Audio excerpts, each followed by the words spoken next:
National News Studio, Sri Lanka.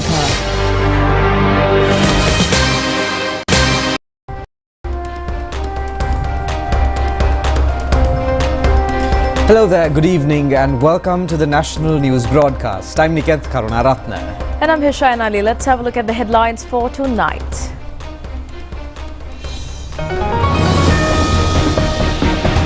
The Commissioner General of Examinations says that the names of the students with the highest marks were not declared under a policy decision. The Swiss government extends support to recovering assets that have been moved out of Sri Lanka. The government has taken a decision to minimize the amount of vehicles and fuel given to ministers and parliamentarians. Information has been revealed regarding some fraudsters in the Aswasuma beneficiary program. NPP parliamentarian Arvind Senerath has been appointed as the COPA chairman. The court order regarding the loudspeakers is to be amended only for tourism promotion. UNICEF reveals that the education of about 250 million children in the world was disrupted last year. Charit Asalanka named to the ICC ODI captaincy. Chamriyatapattu has been included in the women's ODI team.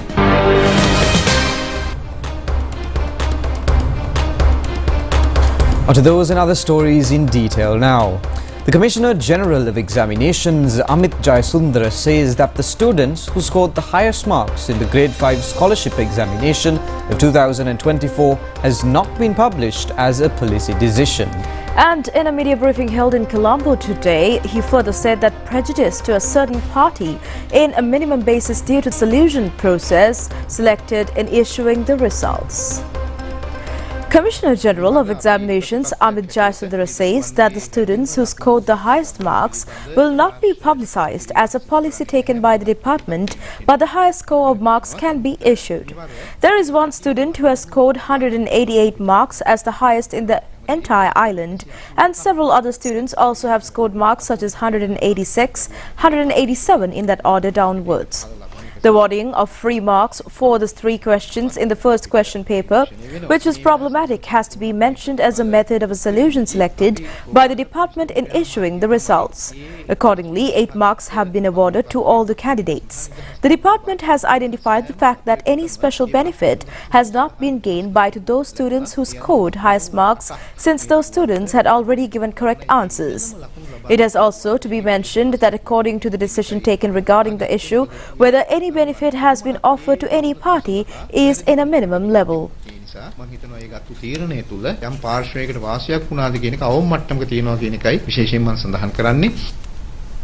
Several doctors expressed their views regarding the results of the Grade 5 Scholarship Examination.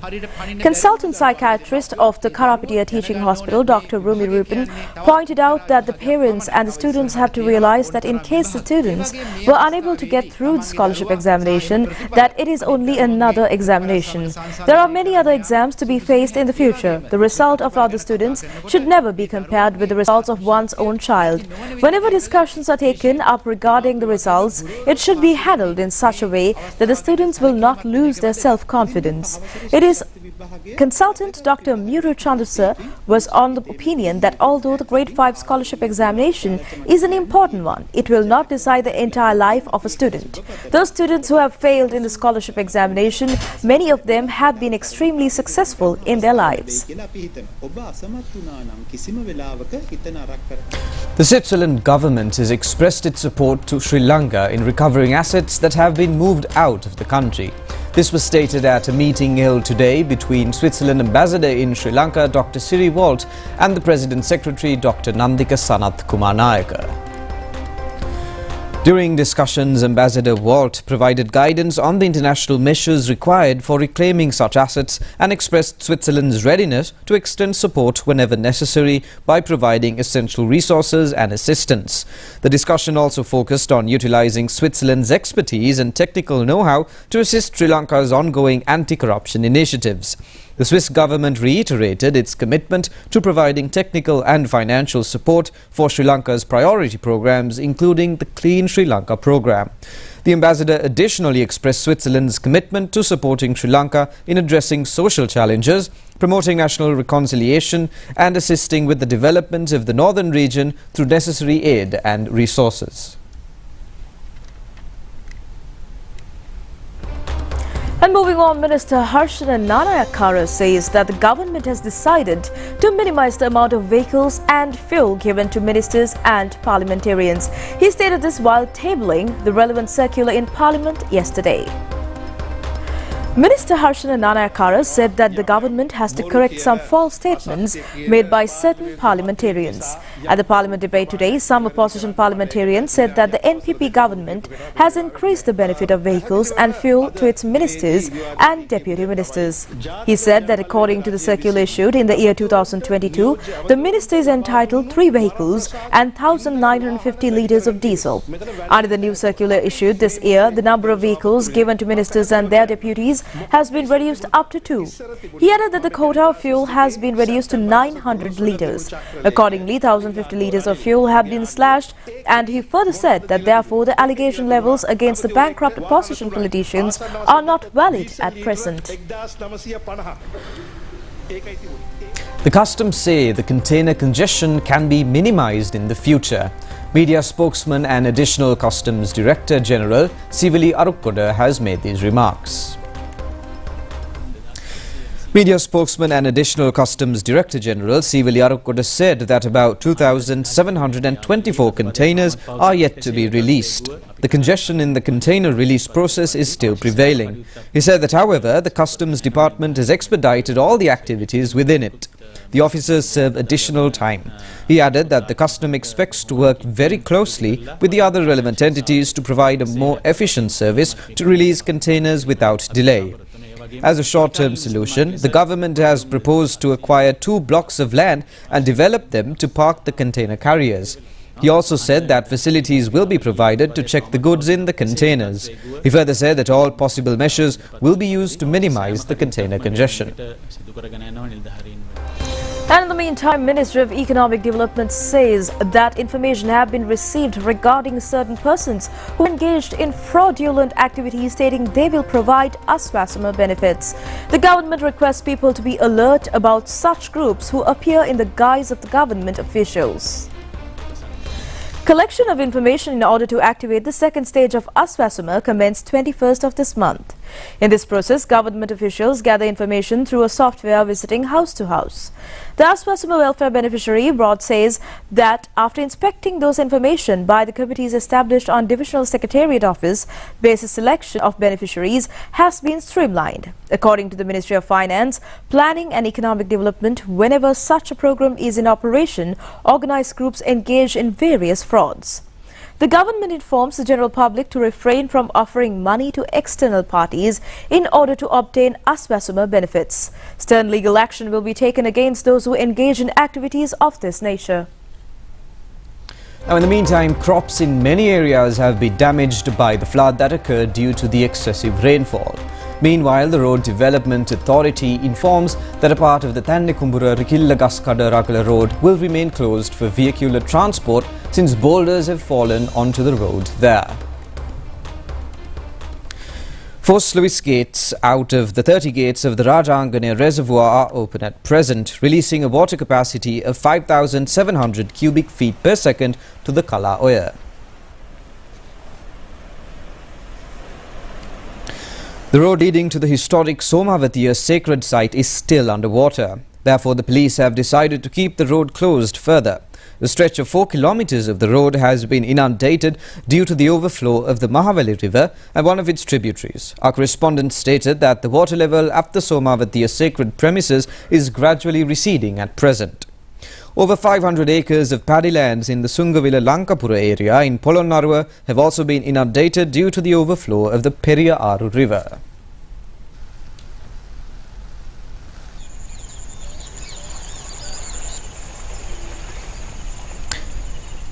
Many low-lying areas in the Vavuniya district have gone underwater due to overflow of irrigational tanks in the district. The maximum damage has been caused to paddy cultivations. Our correspondent says that over 1,000 acres of paddy lands are still underwater.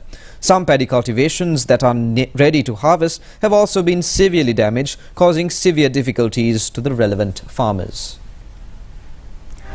Parliamentarian Aravinda Senrath of the National People's Power have been appointed as the new chairman of the Committee on Public Accounts. This appointment was made when the Committee on Public Accounts met for the first session of the Parliament. Chandana Suryarchi of the NPP proposed the name of Parliamentarian Aravinda Senrath for the chairmanship, and Susat Kumara Navaratna of the NPP seconded it.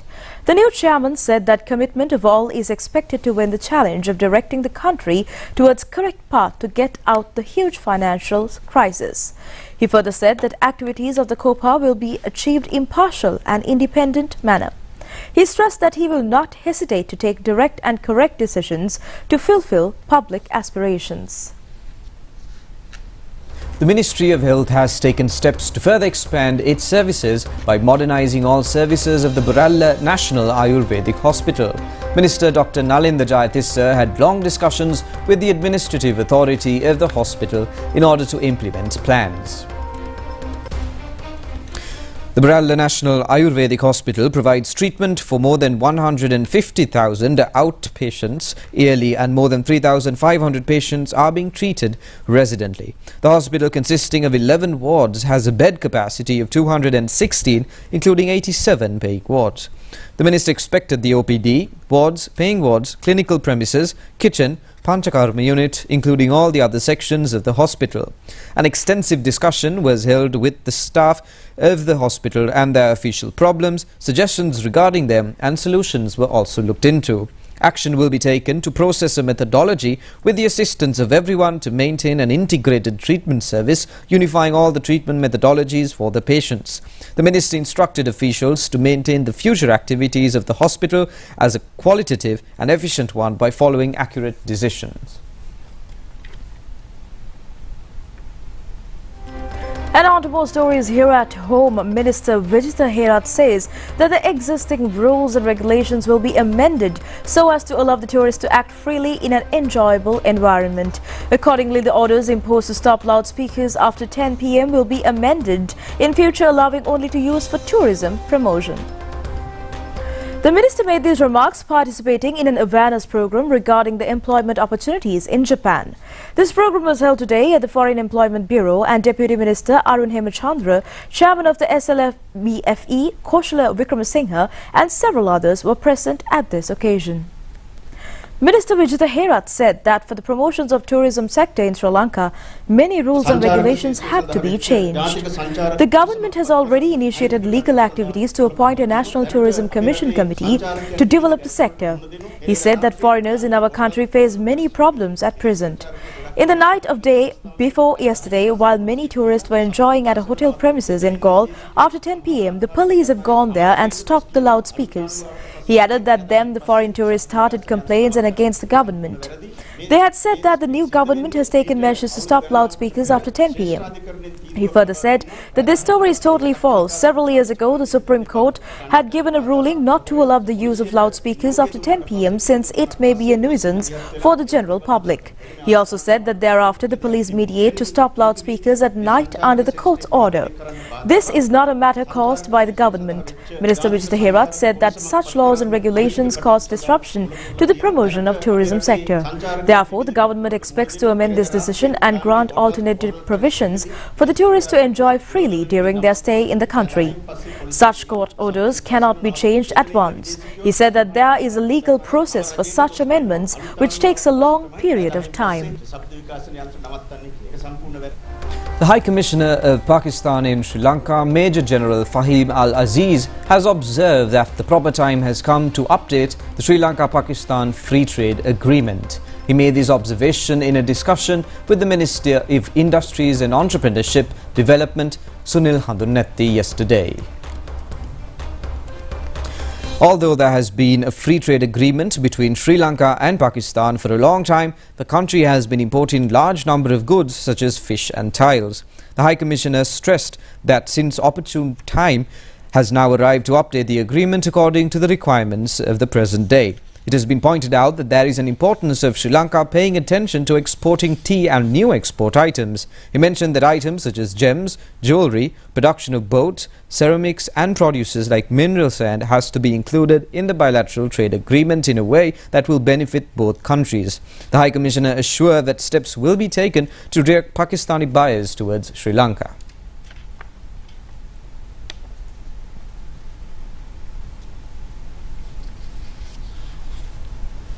Trade Commissioner for South Asia in the United Kingdom Harjinder Khan and the British High Commissioner in Sri Lanka Andrew Patrick had a discussion with Minister Sunil Handunnetti yesterday. The Trade High Commissioner for South Asia has assured Sri Lanka of all necessary assistance in order to strengthen and maintain commercial activities in the South Asian region. The minister mentioned that there are large numbers in this country, including industries such as gems and jewellery, granite, mineral sands and phosphate, including value-added, and British investors would be invited for the same. Harjinder Khan said that steps will be taken to direct British buyers towards Sri Lanka for goods such as value-added tea, cinnamon and spices. The importance of developing commercial activities where long-term benefits would be accrued to Sri Lanka was also emphasized. Trade Commissioner for South Asia in the UK Harjinder Khan also met Deputy Minister of Finance and Planning Harshana Suryaperuma. Harjinder Khan stated that this opportunity can be utilised to export value-added products of Sri Lanka to the British market and to obtain investment opportunities of that country to Sri Lanka. The Deputy Minister said that the government is dedicated to fulfil the responsibilities to create a conducive environment for foreign investments.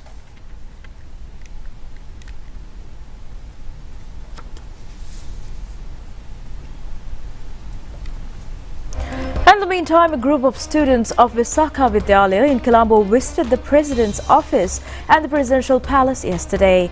This program is now underway as an educational field trip.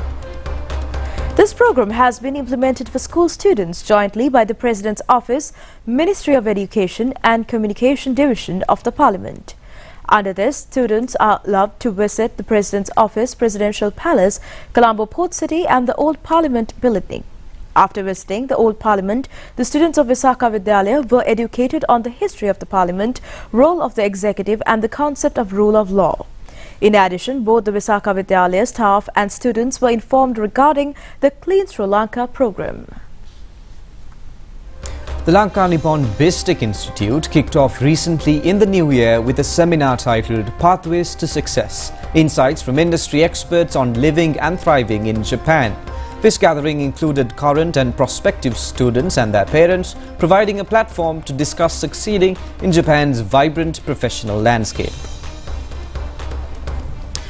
Professor Yuri Saroi from Meiji University discussed digital transformation and entrepreneurship in Japan, emphasizing the adaptation challenges and digitalization solutions for small and medium-sized industries. She encouraged students to leverage opportunities in the IT sector and to consider further studies at Meiji University, noted for its academic excellence and Nobel laureates in physics and chemistry. Professor Ananda Kumara, Vice-Chancellor of the LNBTI, shared his extensive experience in Japan, focusing on building cultural and professional connections between Sri Lanka and Japan. He highlighted the importance of adaptability, trust building and global competence. The seminar underscored LNBTI's dedication to preparing students for the Japanese IT industry, emphasizing academic and extracurricular excellence as keys to success. And on to more local news items in brief. 7 persons who were injured in an accident at Mahingoda area, Ahaliyagoda of Colombo, Ratnapura Main Road have been admitted to the Ratnapura General Hospital. According to our correspondent, a private bus has collided with a container vehicle and the Ahaliyagoda police says that the accident has taken place when the private bus was trying to overtake another. The Crime Investigation Unit of Kaluthura Division has taken into custody a person named SF Kapua who had been engaged in drug smuggling in several areas in and around Kaluthura. 5 motorcycles which were in his possession have also been taken into police custody and the suspect has been arrested according to a raid conducted receiving an information that he has been engaged in drug smuggling at a residence in Kaluthura. A cache of 10 grams of ice narcotics has been found. Another 2 persons have been able to be taken into custody. According to the Wildlife Conservation Department, an elephant calf aged about 3 years injured due to firing has been found at the banks of the Mahaveli River, Suryapura in Kantale. Later on, veterinary doctors of Giritale attended to the elephant calf and started treatment. The distribution of imported white rice has been commenced by Akurasa Multipurpose Cooperative Society yesterday to the small-scale businessmen through the provision of rice at a concessionary price for the consumers in the Mathura district. This has been done with the help of the trucks of Sri Lanka Army, and the distribution of rice has been done at a wholesale price of 205 rupees per kilo for white rice. A group of 650 apprentice trainees has been recruited to the Lanka German Technical Institute, Moratuwa. The ceremony was held under Deputy Minister Nalin Hebage. A Thai Pongal ceremony was held for the first time at the Apeksha Hospital, Maharagama. The ceremony was organized by the Tamil staff of the hospital.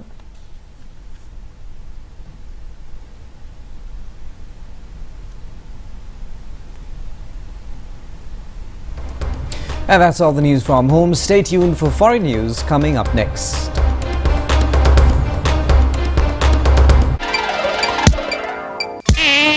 You can make a difference. It is your duty to help eradicate dengue. Clean up your environment at least once a week.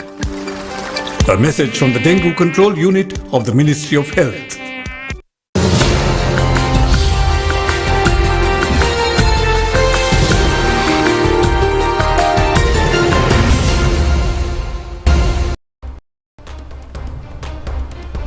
Welcome back, and on foreign news, at least 242 million students had their education disrupted last year because of heat waves, cyclones, floods and other extreme weather events, the United Nations Children's Agency has said.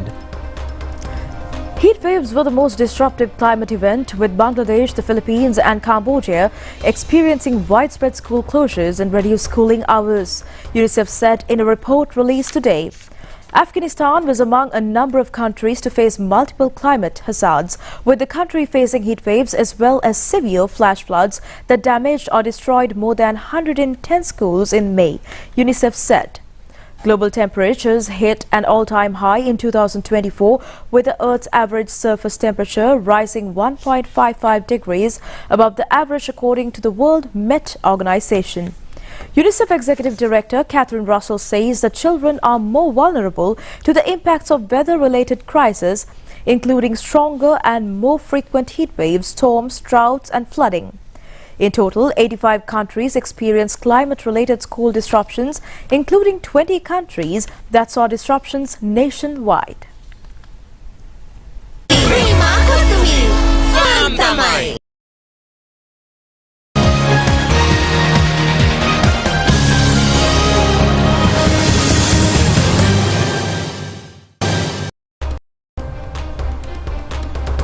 And on sports news for tonight, the Sri Lanka reserve of cricketers participating in the Sri Lanka-Australia tournament has been announced today by the Sri Lanka Cricket. The reserves include 18 players. Dhananjaya De Silva will be the captain of the team, which includes Dimuth Karunaratne, Pathum Nissanka, Oshudha Fernando, Lahiru Dana, Dinesh Chandimal, Angelo Matthews, Kamidu Mendis, Kusal Mendis, Sadira Samaravikrama, Sunal Dinusha and Nishan Peris. Sunal Dinusha and Lahiru Dana have been called to the Sri Lanka Test reserve for the first time. Pathum Nissanka, who has been injured, will be joining the team after the decision of the fitness test. Spinners Jeffrey Wanderse, Prabhat Jayasuriya and medium pacers Asita Fernando, Vishwa Fernando, Lahiru Kumara and Milan Ratnayaka are the other cricketers of the reserve. The first test of the Vaughan Murali Test cricket series will commence on the 29th of this month at the Galle International Cricket Stadium. The second test will be played on the 6th of February at the same venue. And on the more sports news, Charit Aslanka has become the captain of the one-day cricket team of the International Cricket Council in the year 2024. A unique feature has been the inclusion of 4 Sri Lankan players in the team.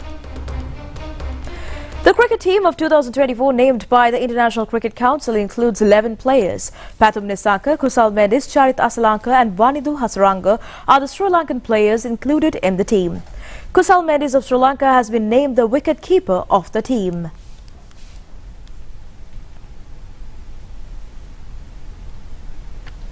And in the meantime, captain of the Sri Lanka women's cricket team, Chamari Atapattu, has been included in the one-day women's cricket team of the ICC in 2024. Kamitha Mendis has also been included in the men's test cricket team of 2024 by the ICC. The ICC has announced this team on the basis of the skills shown in the international matches of 2024.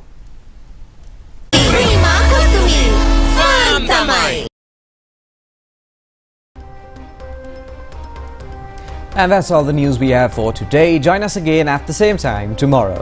Good night.